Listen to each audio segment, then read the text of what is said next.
here with Chuck Kloss and Polly Vaness from Lesley Ellis School, and they are here to discuss the science fair project that we do with our middle schoolers. Chuck, introduce yourself. My name is Chuck Kloss. I teach the accelerated math in Lesley Ellis Middle School and the science in the 7th and 8th grade. And it was my pleasure to carry on a fairly new tradition when I arrived at Lesley Ellis of doing science fairs. We integrate our projects into the larger state science fair organization. I'd like to start by saying that it's very important for us at Lesley Ellis, particularly as we get to the middle school, to concentrate on the idea that we are having to balance this idea of hands-on work with minds-on work. And this idea that we are trying to do inquiry-based learning. And one of the best ways to do this in terms of active learning is a science fair project that we do each year. And we get a wide range of project ideas, and Polly can tell us a little bit about those. And she's been a judge for us for many years. Okay, so my name's Polly Vaness, and I came to Lesley Ellis originally as the middle school program director. Worked with Lauren, who was there the year before Chuck, and then transitioned to Chuck's leadership in science. And both of those teachers used the science fair as the core of their winter curriculum. It fits in perfectly with the whole philosophy of Lesley Ellis. Students get to be teachers to other students. There's the amazing power of mentorship as these students do their projects and have to go out in the community and find someone who knows something who will help them along. The personal growth that I've gotten to see from year to year, because when I retired 4 years ago, Chuck said I could be a permanent judge. I have been able to watch these kids blossom from sort of timid, questioning 5th graders to strong, confident, assertive 8th graders who present and knock your socks off, not just with what they've learned, but with the way in which they present what they've learned. And this to me is one of the biggest takeaways. This is a perfect interdisciplinary project.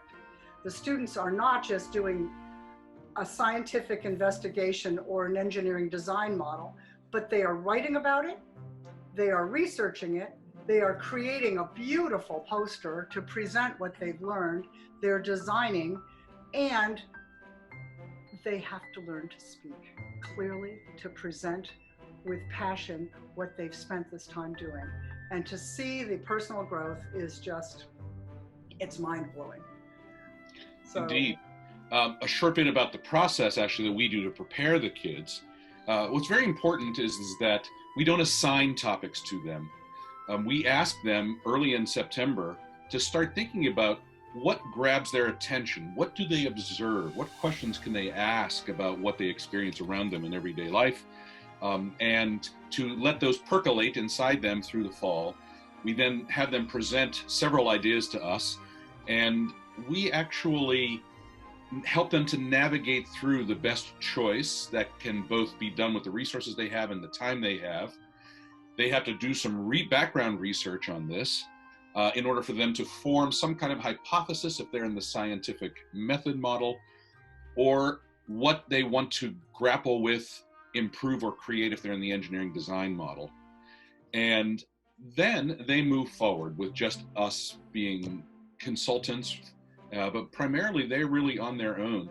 And many kids get very excited about this. And they also learn, as Polly can tell, they learn about the real life ways of things that you don't plan for, all those little persnickety details that don't work quite well, and how they have to work to accommodate those. And it's pretty amazing to watch. Can I just interject? One thing that was so exciting this year was that there were 3 students who came back and redid projects that they'd done in the past, because in the interim year or 2 years, they'd been thinking more deeply. They'd wanted to resolve things that hadn't worked out. One student as a 5th grader read a book about a boy in Africa who designed a windmill to generate electricity for his community. And that's what he tried to do in 5th grade. It didn't work. 2 years of seeding that and thinking and tinkering. And this year he comes back as a 7th grader with a wind turbine, which in a set of gears, which then caused a light to finally light. And after 2 years of trying, he accomplished his goal. It was very moving.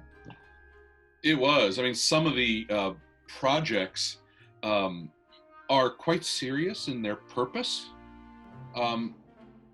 Some are just creatively fun. Some are both. What's also very exciting for the kids and for us, including the parents, is that we hold this local fair. We judge it as a competition, making sure we celebrate all the students' work.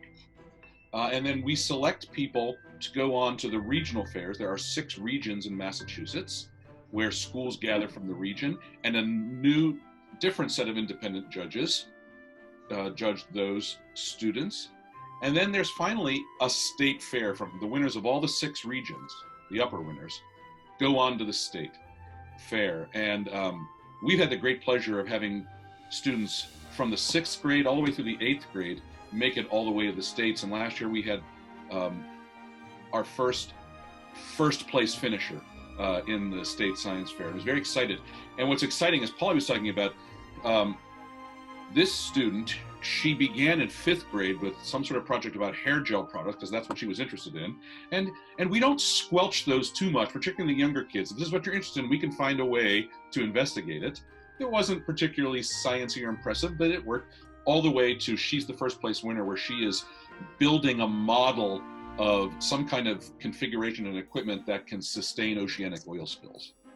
And that's the arc of the growth that we see over these years, and it's pretty exciting.